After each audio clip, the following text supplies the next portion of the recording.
In ancient times, in the days of the hunter-gatherer, a warrior was one who fought for the tribe and for the family. The first order of survival was food, clothing, and shelter. Sustenance was obtained from the forest by foraging and from the field by hunting. With the coming of agriculture, people ceased a nomadic existence and began to settle down to grow their own food and raise their own livestock. They stopped or slowed their foraging and hunting. Growing their own food meant that they were no longer dependent on what the forest and field could provide. More food also meant more people, which led to the first villages and then to the first cities. On the other hand, agriculture required staying in the same place for long periods of time to tend the fields. Being in a fixed location meant being vulnerable. Other tribes could come and take your harvest if you lacked defenses. This meant that the role of the warrior changed from part-time defender of the tribe to a full-time profession, giving rise to the first armies. Thus the role of the warrior shifted from protector of family and tribe to protector of village and city. As cities grew, tribal chieftains became kings and emperors, and the role of the warrior grew further and further from its original purpose of keeping the family and the tribe safe. The allegiance of the warrior shifted to that of defender of the king. This cultural shift remains in our genetic memory in tales like those of the Vanir, Norse gods of the hunter-gatherers, and the Aesir, their warrior counterparts. In hunter-gatherer societies worldwide, animism was the most common form of spirituality. Animism is the belief that everything is alive.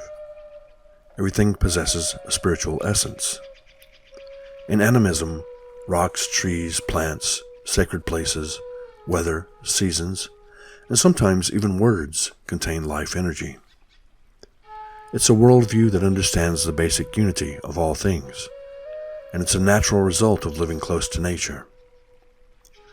Hunter-gatherers were dependent on the whims of nature for survival. The migration patterns of herds, the seasonal rains, and the knowledge of what plants to gather and when made them deeply aware of their natural environment, and their spirituality reflected this knowledge.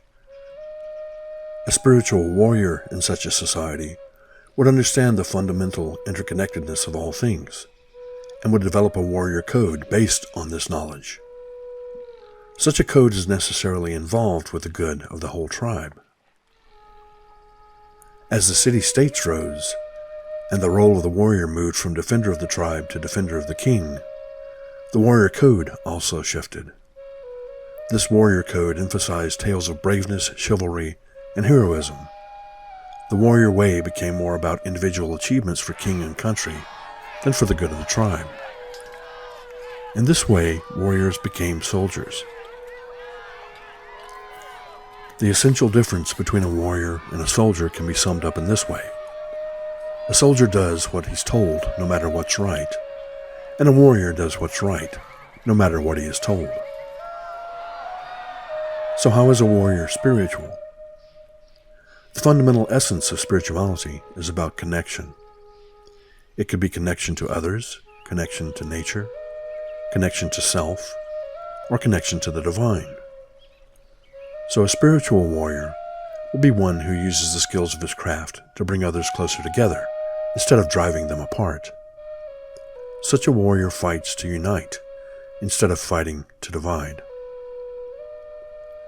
Most Aboriginal cultures practice some form of animism. Their spirituality was about connection to nature, to sacred spaces, and to the tribe.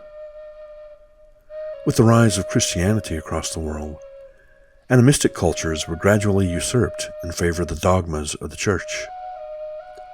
While animistic cultures see the divine manifest in every rock, tree, and living thing, Christianity places the divine outside of our realm. In Christianity, God is elsewhere, dwelling beyond space and time in a faraway heaven. If yours is the way of the spiritual warrior, you can see how these two conflicting worldviews would have a great impact on what it means to walk the warrior path.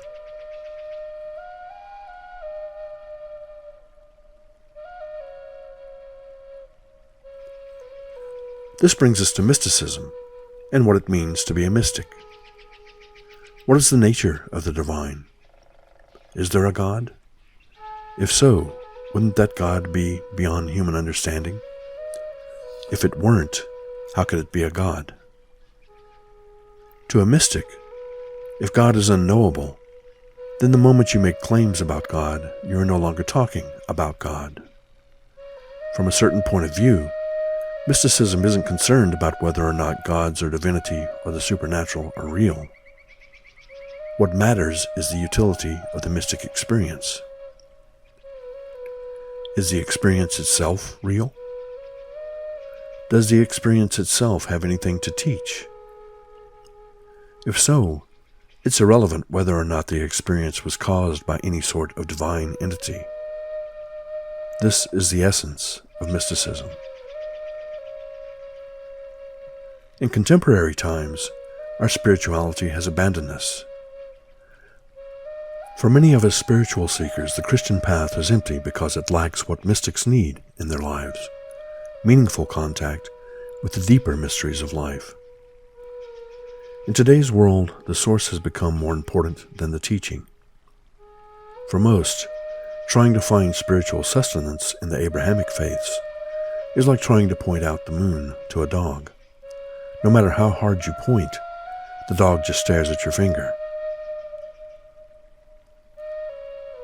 The path of the warrior mystic is the path that restores honor to the way of the warrior, while seeking the divine inspiration of the mystical.